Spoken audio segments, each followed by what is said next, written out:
कभी ऐसा सोचा है कि हमारी खामियां, हमारी कमजोरियां भी किसी काम आ सकती हैं? आज हम दो मटकों की कहानी में इसी सवाल का जवाब ढूंढते हैं। ये एक ऐसी कहानी है जो हमें बताती है कि हमारी कमजोरियों में भी कैसी ताकत छुपी हो सकती है। क्या ये वाकई मुमकिन है कि जिस चीज को हम अपनी सबसे बड़ी कमजोरी समझते हों वही हमारी सबसे बड़ी ताकत बन जाए? ये सवाल समझे कि इस कहानी का दिल है। तो चलें इसमें जरा गहराई से उतरते हैं। तो किस्सा कुछ यूं है कि एक गांव में एक मेहनती किसान रहता था और उसके पास थे दो मिट्टी के मटके। अब ये कोई आम मटके नहीं थे। इन दोनों की अपनी अपनी एक अलग ही पहचान थी। इन दोनों मटकों में आप कह लें कि जमीन आसमान का फर्क था। एक था बिल्कुल परफेक्ट, बेदाग, जिसे अपनी बनावट पर बड़ा नाज था, और दूसरे में एक छोटा सा शगाफ था जिसकी वजह से आधा पानी घर पहुंचने से पहले ही रास्ते में बह जाता था। एक खामी का बोझ, ये वो मकाम है जहां हम उस टूटे हुए मटके के दिल में झांकते हैं और उसकी शर्मिंदगी को, उसके दर्द को महसूस करने की कोशिश करते हैं। जो कामिल मटका था वो अपने गुरूर में चूर हर रोज टूटे हुए मटके पर हंसता, उसका मजाक उड़ाता और कहता, अरे देखो तो सही खुद को, तुम तो बिल्कुल बेकार हो, मालिक पर सिर्फ एक बोझ। बेचारा टूटा हुआ मटका, रोज रोज के ये ताने जहर की तरह उसके अंदर उतरते गए। वो खामोशी से सब कुछ सहता रहा, यहां तक कि उसे खुद भी यकीन होने लगा कि हाँ, वो वाकई किसी काम का नहीं। आखिरकार शर्मिंदगी का बोझ इतना बढ़ गया कि उससे बर्दाश्त ना हुआ।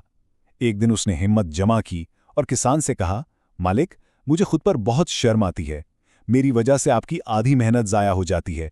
प्लीज मुझे माफ कर दें। किसान का खुफिया बाग।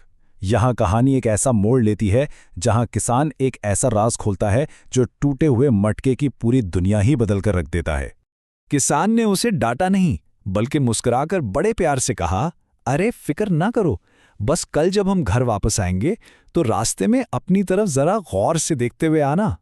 अगले दिन जब मटके ने रास्ते में नीचे देखा तो उसकी आंखें हैरत से खुली की खुली रह गईं। उसकी तरफ का पूरा रास्ता रंग बरंगे महकते हुए फूलों से सजा हुआ था, जबकि दूसरी तरफ कामिल मटके के नीचे सिर्फ सूखी मिट्टी और धूल उड़ रही थी।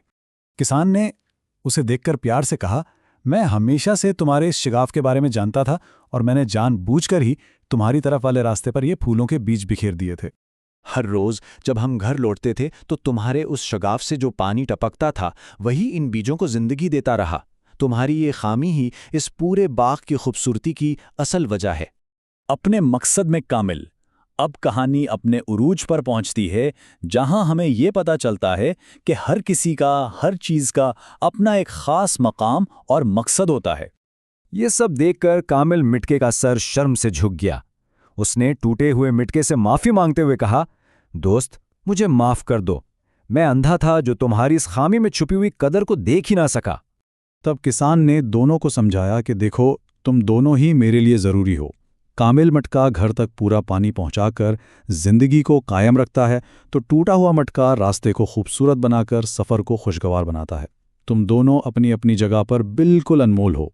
हमारे शगाफ, हमारे फूल। तो अब सवाल यह है कि क्या ये कहानी सिर्फ मटकों की है या ये कहानी हमारी भी है? यह हमें सिखाती है कि हम अपनी कमजोरियों को, अपने शगाफों को किस नज़र से देखें।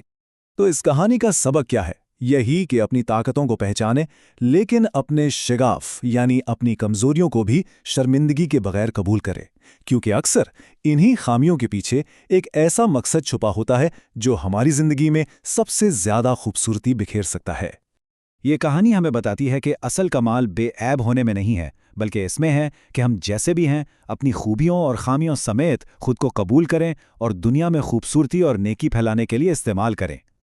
तो जाते जाते बस एक सवाल अपने आप से पूछें, आपकी वो कौन सी खामी है जिसे आप एक कमजोरी समझते हैं, जो शायद आपकी जिंदगी में सबसे खूबसूरत फूल खिला सकती है?